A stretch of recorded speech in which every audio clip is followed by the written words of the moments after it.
Students, welcome to our channel Apex Education Point. Today, I'm going to teach about present continuous tense. Structure subject plus is MR plus V4 plus object. At first, use of is, see, it, Ram, Sita, bought, water, etc. Students, M को use जहिले पनि I सँग हुन्छ. R को use we, you, they, and PN. PN means plural noun. जस्तै boys, birds, etc. Now, the use of present continuous tense. Number 1. At the time of speaking. कसैले बोलेको बेला कुनै काम भइरहेको छ भने त्यस्तो अवस्थामा प्रेजेन्ट कन्टिन्युअस टेन्सको युज गरिन्छ. It means an action which is happening on life. Students, let's see examples. They are reading English. उनीहरू अंग्रेजी पढ्दैछन्. यसको मतलब बोलिरहेको बेला कार्य भइरहेको जनाउँछ. Next example, Rita is eating meat. Rita मासु खाँदैछिन्. Number 2, temporary action. कुनै काम छोटो अवधिभित्र समाप्त हुन्छ भने त्यस्तोलाई टेम्पोररी एक्सन भनिन्छ. बोलेको बेला कर्ताले कार्य नगरेको पनि हुन सक्छ. For example, she is taking coaching for medical. उनी मेडिकलको लागि कोचिङ लिँदैछिन्. The farmer is planting crops. किसानले बाली रोप्दैछ. कुनै व्यक्तिले कुनै काम गर्छ तर त्यो काम छोटो अवधिभित्र समाप्त हुन्छ भने त्यस्तो कामलाई चाहिँ टेम्पोररी एक्सन भनिन्छ. नम्बर 3, यसको प्रयोग सिम्पल प्रेजेन्ट टेन्ससँग हुन्छ जब जेनरली त्यहाँ चाहिँ प्रयोग भएको खण्डमा.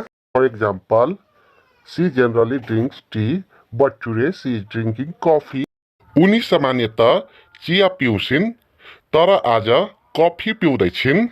एडभर्ब्स now, still, at present, at the moment. सेन्टेन्समा यी एडभर्ब आएको खण्डमा जहिले पनि प्रेजेन्ट कन्टिन्युअसको प्रयोग हुन्छ. जस्तै they are going to picnic now. यस वाक्यमा नाउ भएकोले प्रेजेन्ट कन्टिन्युअसको प्रयोग गरिएको छ. यसको मतलब उनीहरू अहिले वनभोज जाँदैछन्. Next example, we are still reading English lesson. हामी अझै पनि अङ्ग्रेजी पाठ पढ्दैछौँ. He is working in the bank at present. At प्रेजेन्टको कारणले प्रेजेन्ट कन्टिन्युअसको युज भएको छ. उसले वर्तमानमा ब्याङ्कमा काम गर्दैछ. Renu is playing at the moment. Renu यति बेला खेल्दैछिन्. Number 5, look, see, listen to me आएको खण्डमा प्रेजेन्ट कन्टिन्युअसको प्रयोग हुन्छ. Look, the birds are flying in the sky.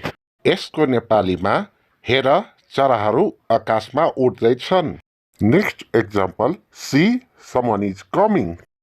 हेर कोही आउँदैछ. Next example, listen to me, I am teaching. सुन्नुहोस्, म पढाउँदैछु. नम्बर 6, V1 प्लस अब्जेक्ट भएको खण्डमा पनि प्रेजेन्ट कन्टिन्युअस टेन्सको युज हुन्छ. For example, hurry up, the bus is coming. छिट्टो गर, बस आउँदैछ. Next example, wait for me, I am coming.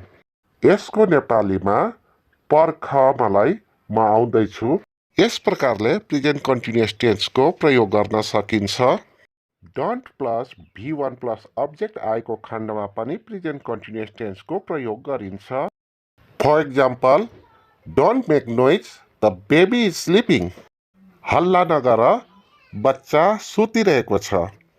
Next example, don't cross the road, the bus is coming.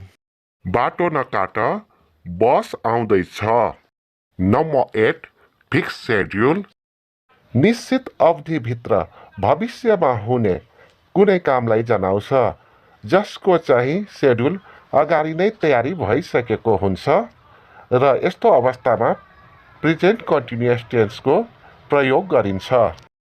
Next day, we are enjoying in picnic. अर्को दिन हामी पिकनिकमा रमाउँदैछौँ.